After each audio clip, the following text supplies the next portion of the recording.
The quest for the Republican presidential nomination ended today for Rick Santorum. The former Pennsylvania senator dropped out of the race 2 weeks before his home state primary. Santorum made his announcement and reflected on his campaign at a stop in Gettysburg, Pennsylvania.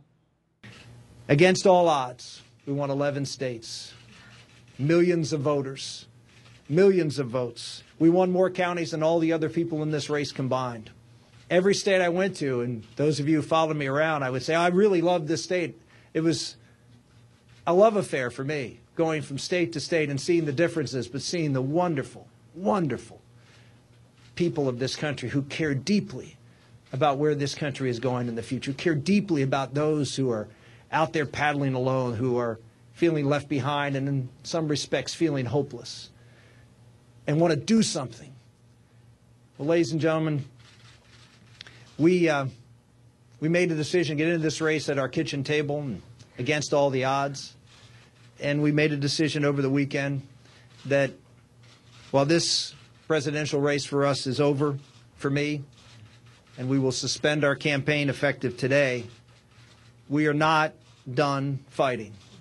We are going to continue to go out there and fight to make sure that we defeat President Barack Obama, that we win the House back, and that we take the United States Senate, and we stand for the values that make us Americans, that make us the greatest country in the history of the world, that shining city on the hill, to be a beacon for everybody for freedom around the world. Soon after that announcement, Mitt Romney issued a statement praising Santorum. The former Massachusetts governor said, quote, "Senator Santorum is an able and worthy competitor, and I congratulate him on the campaign he ran. He has proven himself to be an important voice in our party and in the nation. We both recognize that what is most important is putting the failures of the last 3 years behind us and setting America back on the path to prosperity." For more on Santorum's decision and whether he and Romney can mend fences, we're joined by Jim O'Toole, political editor of the Pittsburgh Post-Gazette, and Susan Page, Washington bureau chief of USA Today. Welcome to both of you. Susan, Santorum did not say exactly why he's getting out. What do you know about why?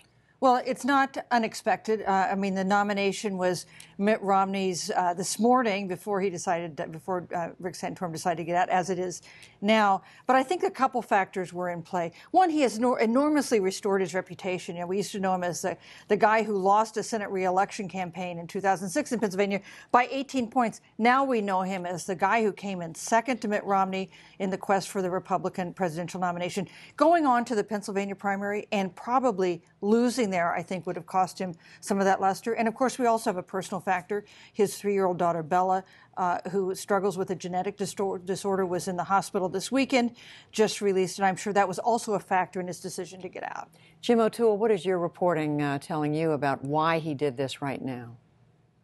Well, I think that the family personal issues that Susan alluded to and he alluded to in his statement were certainly part of it. But I think the election math was there, too. He has been trailing in the polls. He was trailing in one poll here in Pennsylvania. He has been losing ground in other polls. And the idea of ending this remarkable story on a kind of a sour note had to have been a big part of it. And I just don't think he saw a path forward beyond Pennsylvania if he had prevailed. There was some talk in his campaign about getting Texas to switch to a winner-take-all system. That wouldn't have allowed him to get the delegates for the nomination, might have helped him block Romney. And I think it just got to the point where he did not see a path ahead. Susan, you've covered this campaign so closely. What effect has Rick Santorum had on it? Well, he's been the beneficiary of anti-Romney sentiment. He's been the last guy standing against Mitt Romney. We shouldn't forget what a huge achievement that is. I remember in December, I went to cover a Rick Santorum event in Red Oak, Iowa, and no one showed up. It was him and me and his driver and the county chairman.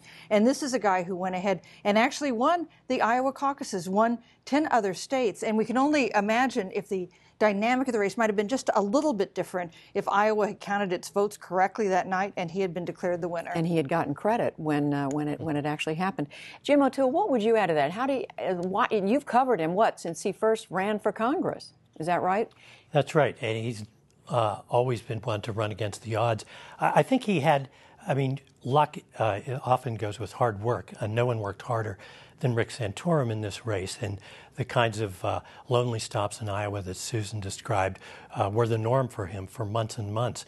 But there was an upside to that, in that at a time in late November, December, when other candidates in Iowa, who we barely remember, were killing one another on the airwaves and elsewhere, he was below the radar screen. So when that kind of anti-Romney vote was looking for a place to land, a place to coalesce, he was able to benefit from the fact that he had not been torn apart as some of his rivals had been. And in fact, Susan, I mean, for all people, I think in a way maybe belittle what Santorum did because, well, he was the last of the anti-Romneys standing, but he was able to keep at it longer than any of the rest of them. And, you know, we saw him be pretty effective in all those debates, even when he wasn't getting very many questions, because he was a guy on the end of the stage as one of the lowest ranking ones in terms of the polls. We saw him demonstrate some of his political skill today when he announced he was getting out. He talked about the people he had met. He talked in an affecting way about why he ran and what it meant to him and his vision for the country. And these are effective skills that sets him up well for the future. I mean, I think Rick Santorum's just, about 53 years old now. I do not think this is the last campaign he intends to run. I thought it was touching when he talked about people with disabilities showing up at his events in connection with his daughter Bella, who had just gotten out of the hospital. Jim O'Toole, what about his successes in this campaign, and how do you see him down the line? And then I want to ask both of you about what happens now with Romney. Well, I think that, let's take the most immediate thing first. I don't see him as a likely vice presidential choice. Romney is going to want to cultivate Senator Santorum and the people that were voting for him, but I finally don't think that he's going to want to kind of be going toward the social issue corner that Santorum represents. He's kind of blocked in Pennsylvania. The governor here was just elected in 2010, a Republican, and he can be run for one more term. It won't be for a while until there's a Senate seat up for him. But when you look at 2016, if there's not a Republican incumbent, he becomes one of the first 2 or 3 names mentioned as a potential Republican nominee that time around. And Susan, what about that? And then what about right now and his? I mean, how much bad blood is there? They were saying some really ugly things. I mean, Rick Santorum was saying Mitt Romney was the worst person to run against, for the Republican Party to run against Barack Obama. Yes, he qualified that to say he meant on the issue of health care, but he called him a liar. He said he was an ultimate flip-flopper. I mean, they were saying nasty things about one another as late as this morning. So it's not like they've had a lot of time for tempers to cool. And, you know, I think we sometimes forget that these people who run for president are human beings. So some of these things leave scars. I think that may be one reason why we didn't hear Rick Santorum utter Mitt Romney's name in this rather long speech he gave today, pulling out. But we know that the two men talked on the phone and that Romney has asked for a meeting with him. And I assume we'll see an endorsement at some point down the road. But yes, I think there are some hard feelings. How hard do you think it'll be, Jim O'Toole, for them to patch up whatever feelings there are on Santorum's part toward Romney, vice versa? And what about the willingness of people who are supporting Rick Santorum now to back Governor Romney? I think the first question is easier to answer than the second. I think that Santorum and all the other Republican candidates said all along that they would have no trouble uniting behind a candidate running against President Obama. I think Barack Obama is the greatest thing the Republicans have in terms of a force for unity. But at the same time, I don't want to stress that too much, in that while some of the social conservatives drawn to Senator Santorum aren't going to turn around and vote for President Obama, Romney wants something like enthusiasm from them too, and that's going to be tougher to engender, and he is going to need the help of people like Senator Santorum to do that.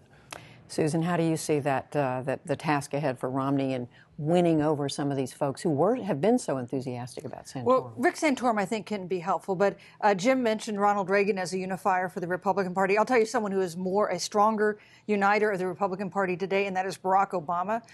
Republicans of all stripes are very eager to deny President Obama a second term. And in the end, I think that is the strongest force that will unite the party behind Mitt Romney.